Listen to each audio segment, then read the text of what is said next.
Hi guys, I am here with another couple turns from the LA Disciples game I was playing. This is turn 51. So let's go through this in a little more detail this turn. We got a horror attack on Atlantis. Let's potentially send horrors. Utgard attacking some horrors. Horror attack on Caelum. These would be astral corruption events then. We got an undefended province. That's not good. Oh, this would have been an event that would have taken this. This would probably have been an Illwinter event or maybe a horror attack, but our troops were inside the fort, so that's why we don't get a warning and we end up owning the fort because the sieging forces disappear immediately. Find some blood slaves to send off to Utgard. Did not find any enemy commander to assassinate. Where were we doing this? I guess there was no, there's no commanders here. There was just a bunch of troops. And then this Illithid Lord moved on here after our assassination attempts. So we lost our Icthid Lord. Bunch of battles, we'll look at that in the strategic map. Some attacks here from Vengeful Water, not a ton. Dreams of Relay getting cast on Endless Caverns here on our undead production site, so very efficient use of Dreams of Relay there. We're under siege, and this unit died from a disease. Okay, let's have a look. So we're raiding with Sorrowmancers, going around here, that's fine. What's this? Oh, just one PD left behind and Relay is counter raiding. The Ghost King's moving out and about. This Ghost King is completely immune to Relay. With the magic resistance, casting Iron Will for the first buff, boosting it to 29. When he's in our Dominion, gets even more magic resistance.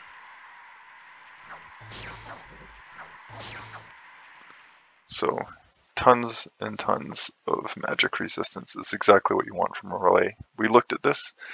This is just a small raiding party moving back on here. We're going to assassinate the commander and then take out his troops.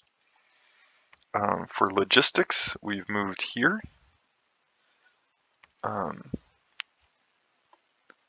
This is just PD.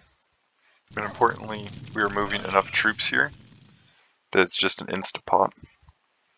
And then the other fortunate thing here is that this is still under siege. So like there's no real way to defend this fort right now. We need to get our Dominion into these three provinces to deal with Vengeful Waters. So any recruitment here will be priests. And then we need to take this, get a temple, and get some priests in it as well. Relay raiding into the water, as Relay does. Troglodyte attack here. Still on the high income provinces, unfortunate. Necromancer. Must be out site searching. But a small raid from Relay. Go down here, and there's going to be a small raid from Midgard, and then the Ice Elemental would take out one of the commanders.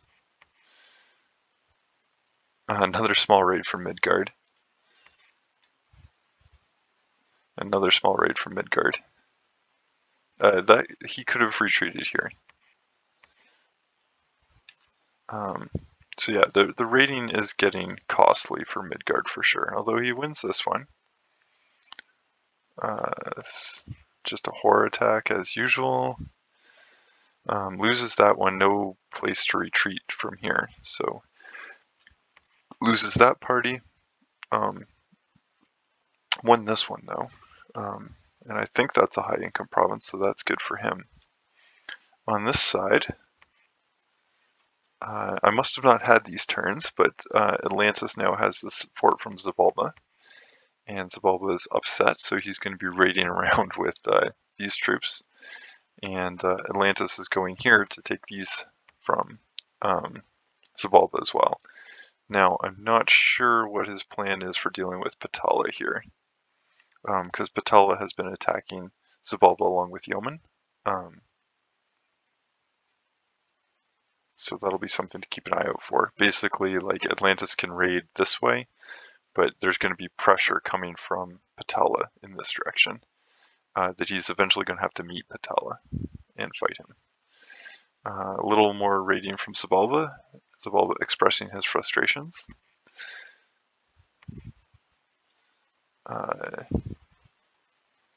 Disease Demon, so this is a remote attack spell. Is this going to work for me?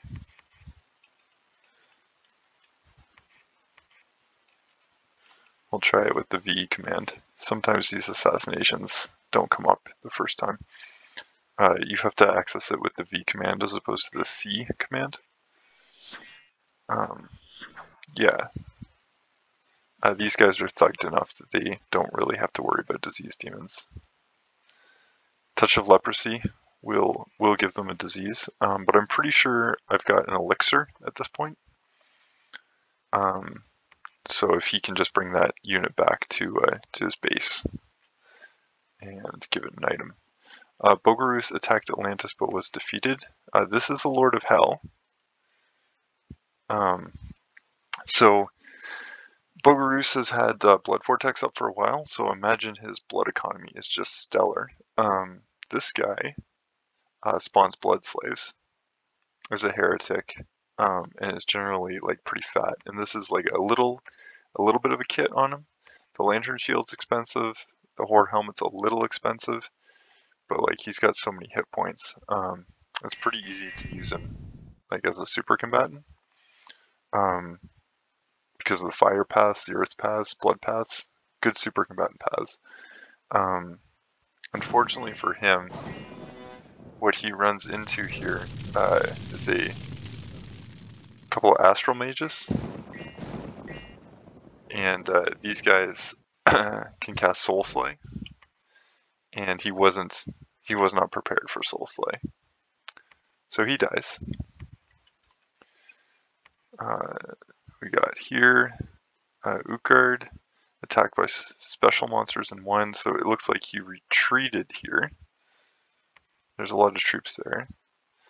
Yeoman, a Master Shigenja, hits the Gam Herdings. These guys just wouldn't have had a leader. That's why they're running. And there's an Angakok here. This just isn't good. Not sure how this guy got here. I'm kind of at a loss. So Stygian Skin. Yeah, you can do Stygian Skin. Your magic resistance is only 15 though. That's not enough. Oh, and you have nothing to deal with your elementals because you've done Liquid Body and Stygian Skin. The only thing that can help is quickness. And there's no lightning resistance, and there's a ton of Astropelagus in here. So he's stunned.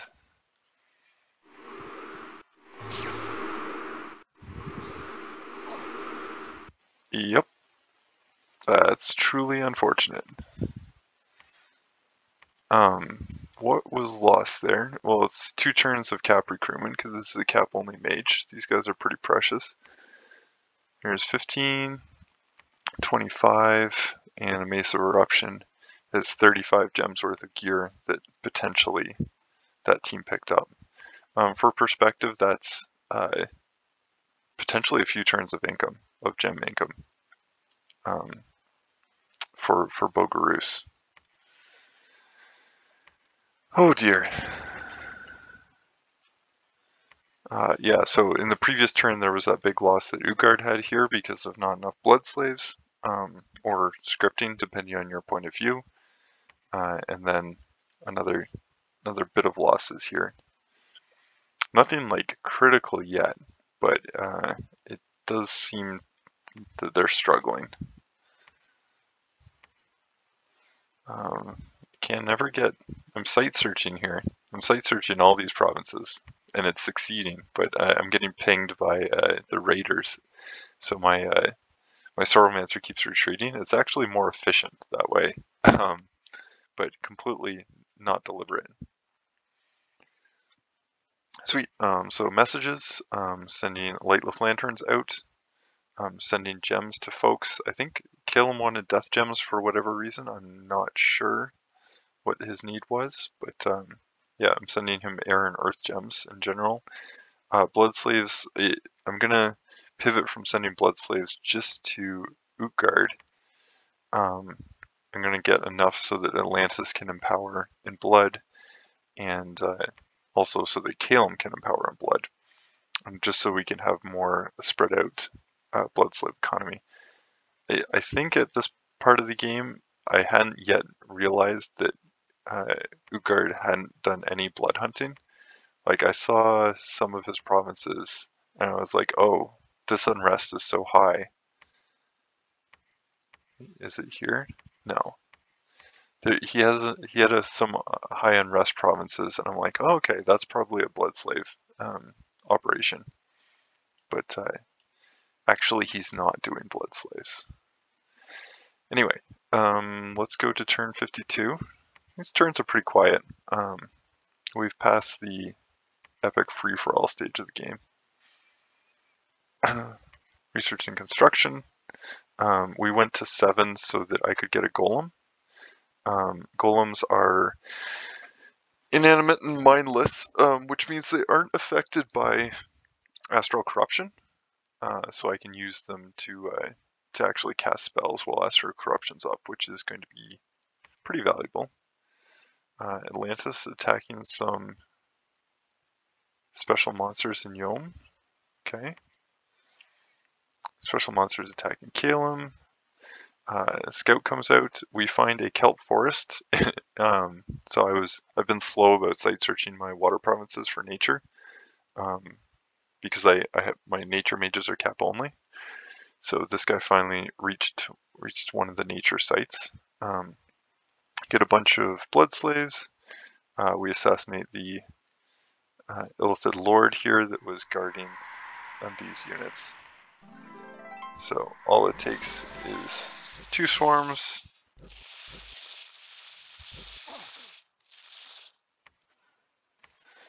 And he's dead. That's all we find. Let's see, for events, we got 3 assassinations from Vengeful Waters. Got a fertility cult, which we're not going to do. Get some good events. Gotta love luck 3. Dreams of Relay in 3 provinces this turn. So he's getting Dreams of Relay off with Astral Corruption up.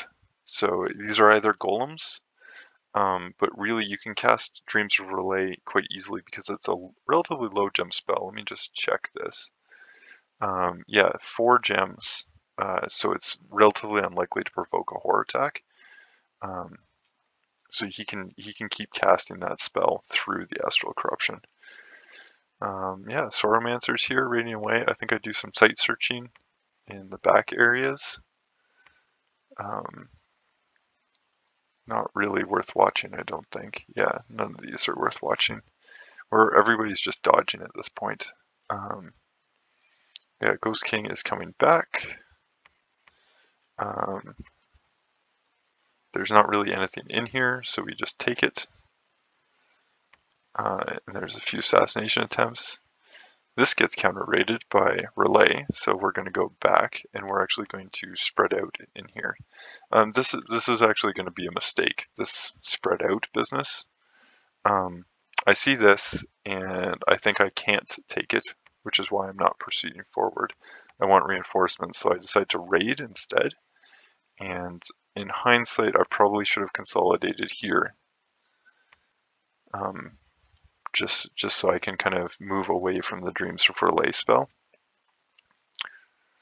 Caelum doing an amazing job of counter raiding, as Caelum does. Just pop, pop, pop. Relay coming in. No encounters here, no encounters there. Relay puts us under siege, just a light. crew. Caelum attacks Relay. Midgard attacks Caelum.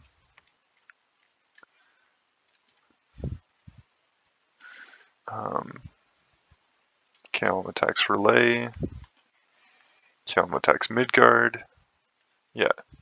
When I say there's not a lot of action happening, I mean not a lot of action for me. Like, Caelum is deep in it. Like, handling raids from 2 players at the same time. Thankfully, the Bog Mummy has left, which lowers some of the pressure here. So is the Kraken. So a few turns ago, and I don't get to see this because it's with the Caelum player. I pointed out that in the battle where the Kraken retreated, its kill count was going to be something like 1,100. So 1 Vengeance of the Dead cast, which Caelum can totally cast, would just kill it because the battle would time out. So I believe Caelum did that, and I suspect it worked, although I don't actually know. Because that Kraken is gone, and then I don't know exactly what happened with the Bog Mummy, but the Bog Mummy's gone too. So this gets raided. This gets raided. There's the Bulbous Cap, so his cap's under severe pressure.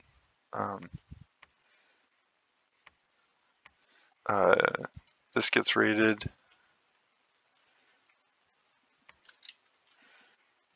This gets raided back. Loses a Tunglik though. That's weird. These guys on advancing cast spells? I think they're just on attack. No, they're on advancing cast. They're on like attack 2. Is that what happened? They're on like attack 2. Why aren't they casting spells? Don't do this. Don't do this, Pete, please. Yeah, they're on attack twice, and then they're on cast spells. Rather than do that, just set them on advanced cast spells. That will prevent them from getting in front of your troops and losing mages. Heavy raid here with a communion. We saw that was the communion that killed the Lord of Hell last turn. Oh boy, Disease Immin kills a Tunglik. Horrors kill a bunch of stuff. Atlantis kills a bunch of horrors. Lady Midday from... This is a... oh shoot, this isn't gonna work. I need to press V and then go here. Lady Midday, I believe this is still the Bogarus National Assassination spell. Send Lady Midday. Okay, so Atlantis is here with Angakok and 20 Tungaliks. Once in Future Queen is an H4. So this is a heavy attack. Again with the starving units though. So we'll have to check that out next turn. That'll be turn 53. Still like throwing troops into this province. Like the supply usage is something to watch out for. It didn't seem to affect Utgard that much, which kind of surprised me. But it might affect Caelum. I generally find it good to avoid the starvation. Ryujin runs into a surprise PD dump. There's no way Yeoman would have known that this PD dump was that big. Like, I would never have guessed. Also, is this guy... He doesn't make his ice elemental. He was trying to thug. Yeah, you can't. This is just too much to thug. No defense. Even with regen and the magic resistance, like these guys, you would need Soul Vortex, and you would need more than 21 protection, I think. Even though this is just PD. Soul Vortex would probably have done it. Yeah, Soul Vortex would have done this, but sadly Ryujin do not have Soul Vortex, so that dies. Wait, wasn't there... Yeah, there was an army here. So there's an army here. and there's an army of Ryujin waiting. These guys have lots of water gems. So the small ones are from living water.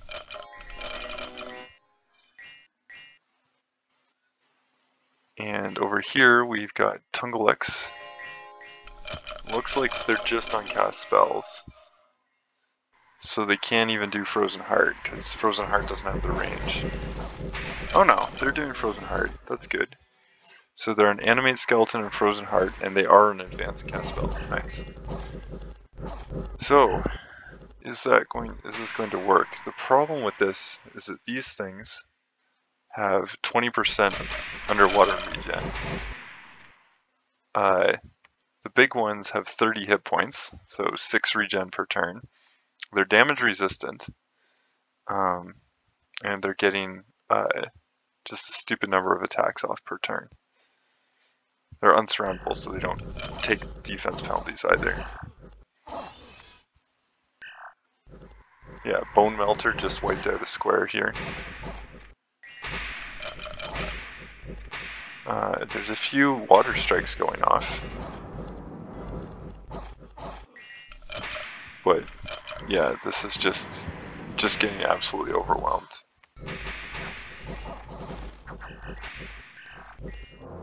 Looks like a lot of these things are... oh, maybe not. Brutal. Okay. So what's the toll here? So you only did lose 5 mages, but like losing the ice guard isn't ideal. So like, I find the best way to understand these fights, if you're not like gonna break them down and look at like specifically water elementals underwater are strong, like you need to have like similarly strong magic to counteract them, perhaps make a water elemental resistant army, which you can do with protection buffs and things like that.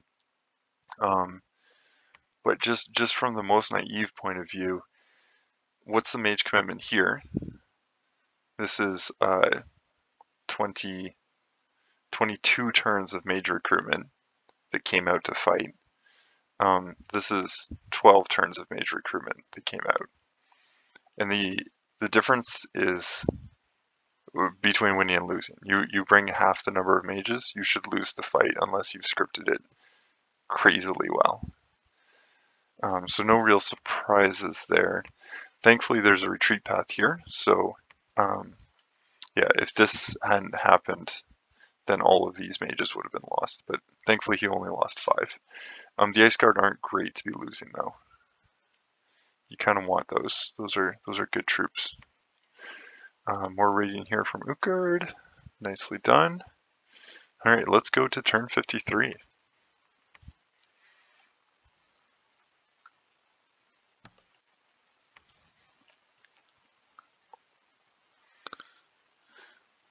We get our Miraculous Cure-All Elixir back from Utgard, and I think I'm going to be sending it to Atlantis shortly.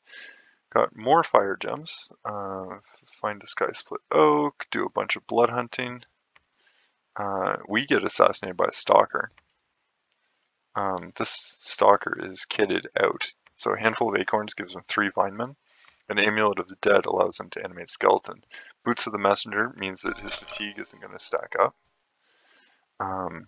And the Black Steel Plate, I'm not sure. Maybe he's like paranoid about things. But yeah, he totally kills the Lizard King, my slow to recruit H3. Get a bunch of attacks. Get a bunch of rambling about strange dreams. And we get some random events here. So 3 diseased units. Taxes. Let's take a look at what's going on the strategic map. So 131 Zweihanders. This is a lot of Zweihanders. This is almost as much as this commander can handle in Zweihanders. So like I see this and I'm like, I'm kind of fighting Pythium. I don't really have any resources I can put against this. So we're going to retreat. I can't do anything about this. I just need to acknowledge that he's got 1 commander here, which means he can take at most one province from me a turn. And I just gotta let him do his thing. I think I'm gonna move a priest under here to build a temple. So that's nice. We raided. It looks like I didn't send in a raid against Relay this turn. Or we missed. No, I think I just didn't do it. I think I didn't do it. Yeah, sorry guys, my rather than the orders that we had last turn with the spread out, I decided to commit to a single spot. And this is still going to turn out to be a mistake, I'm pretty sure. So we lose 20 Tomb Chariots, we do pick off another 15 Rentas. Like, this is him just moving to reinforce his forts, right? So these guys should have been scripted to retreat, because he's just rearranging his mages between his forts.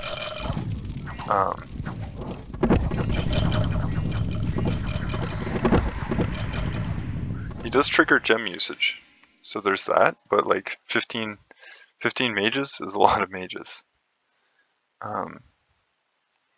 So yeah, we're doubling back, and we're going to go for this province. Okay, so Midgard raiding in. There's a big stack here from Midgard and Relay. Midgard probably raiding, yep, but he gets picked off and dies.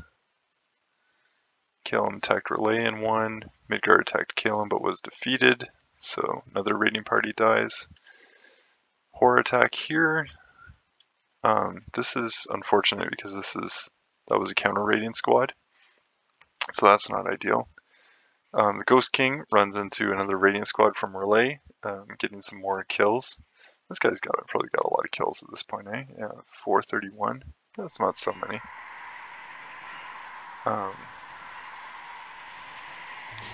Yeah, there are some Mind Blasts going off, but not a ton.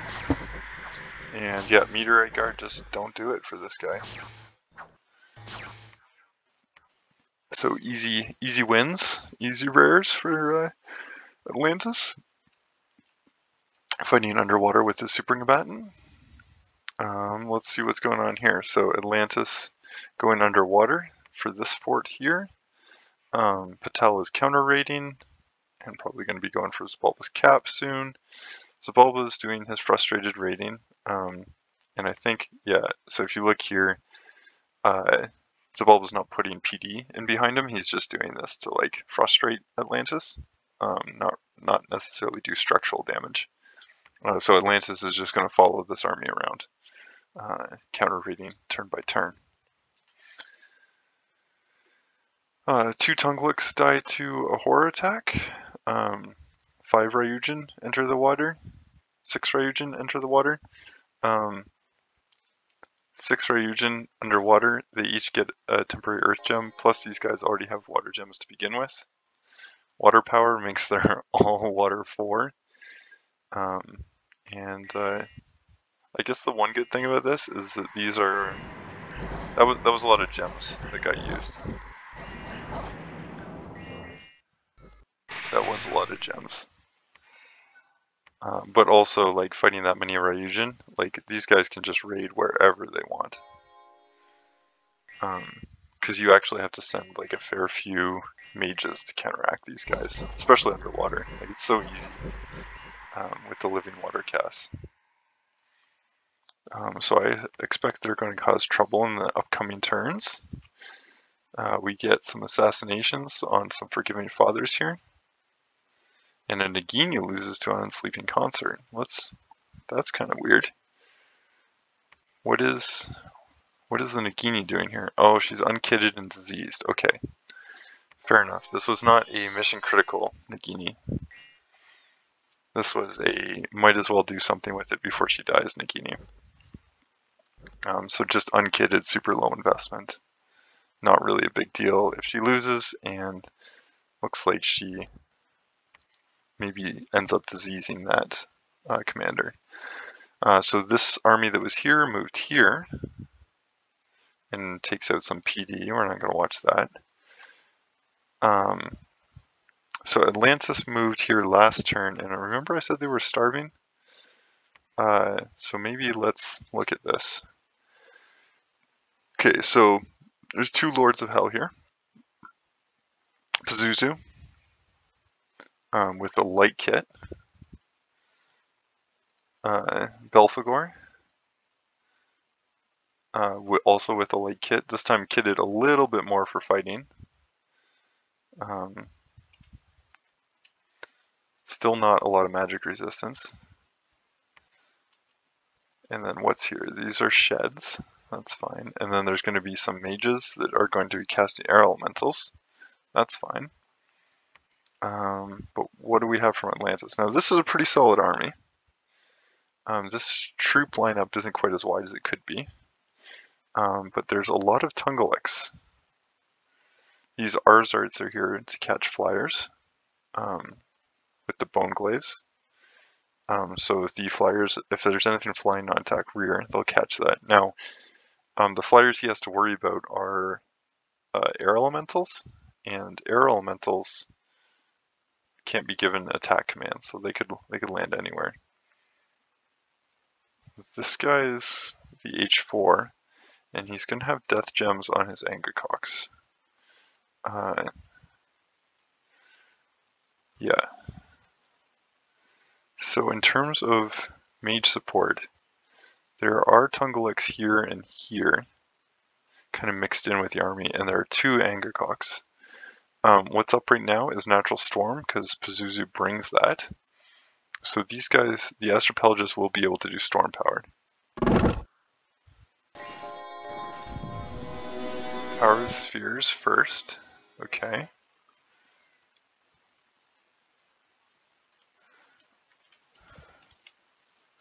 Wailing Winds is going up on this guy, and then this guy's Fanaticism, so that's a morale boost. What's this guy doing? Stygian Rains. So excellent. It's the Atlantis play. Wailing Winds, Stygian Rains. The only thing he's potentially missing here is Acid Storm. If he got Acid Storm off, he would do quite well. Unfortunately, starving is affecting all of these guys. So that's -4 morale, plus the additional -1 for hostile dominion. So -4 morale, and there's going to be some afflictions, I think. Although the afflictions might come in later. I don't actually remember the turn order. But there's definitely lots of morale problems with the starving. Okay. Natural Rain, Natural Storm. It looked like Bloodletting, but are these guys not doing Storm Power? It looks like Bogarus is not trying to take advantage of the storm. So the issues with the storm going up is these guys become 50% effective. Oh dear. So these Khalees are in the front, and they'll get chewed up. But see how they've been on set to attack immediately, and then these other units are set on hold and attack, so it's going to completely split up the Atlantis formation.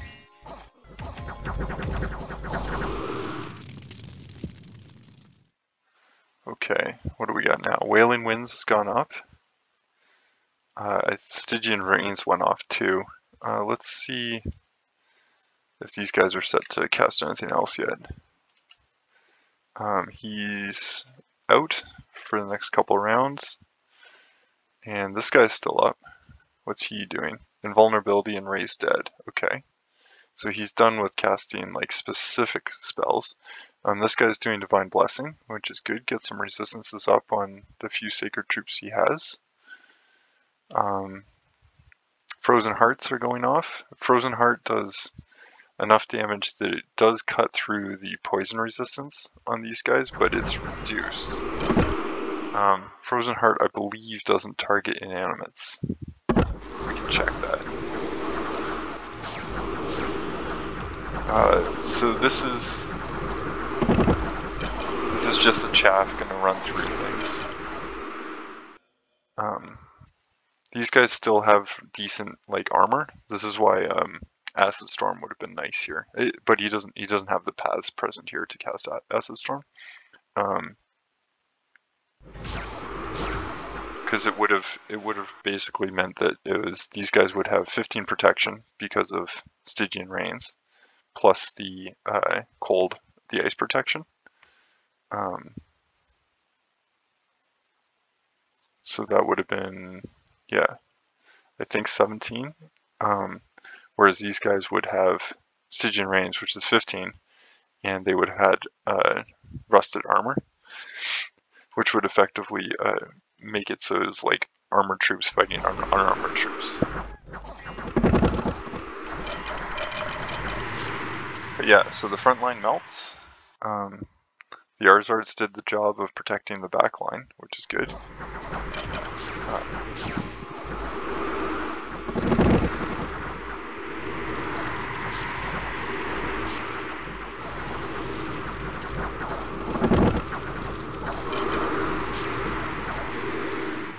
Oh, Pazuzu is here.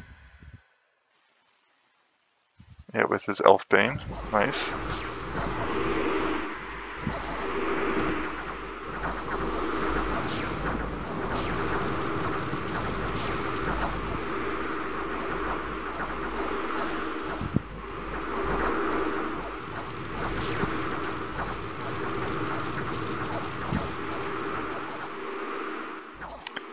And that's all she wrote.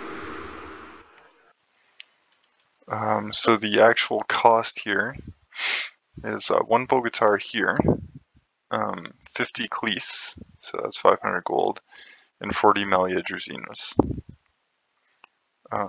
So that's the gold cost. Then it's 2 cap-only mages.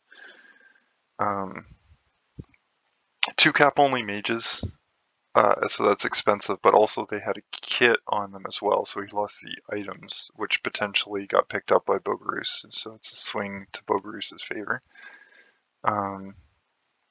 This is a hero, I'm pretty sure. Talk. Once and Future Queen is a hero. It's the H4 and 17 Tungalix. So this loss of Tungalix combined with the previous losses of Tungalix is not good. The Crossbowman is also a bit of a loss too, especially because of how ineffective they are in Storm. And then the Ice Guard. Like this is just a lot of light Ice Guard to be losing. So basically, Atlantis kind of collapses here, and there's not really anything holding back Bogarus, except for we have Wrath of God. And 9 armor negating damage means that the Astropelagists have a really hard time coming into our Dominion. So as long as that stays up, we really can't face the worst of the Bogarus armies. So this Dominion needs to get increased, like up. Thankfully, Atlantis has Holy Twos. If he still had his Once and Future Queen here, he could have preached on top of either of these temples and gotten the Dominion up to 9. Which would definitely hold back any kind of army, and he just has to worry about these raiders. So these raiders don't really care about Wrath of God. They've got 23 hit points. Wrath of God isn't going to kill them. Yeah.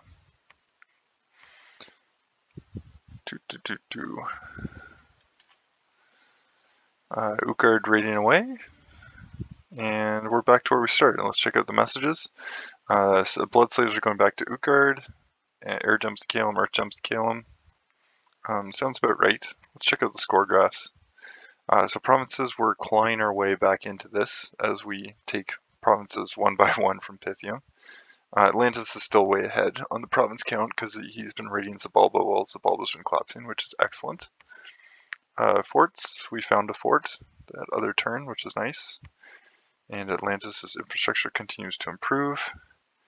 Atlantis still with the lead in income, Caelum doing fairly well, and then me and Utgard in behind. This is the difference in scales, right? So I technically have more provinces than Utgard, but because he's a cult-loving nation, he's up in front.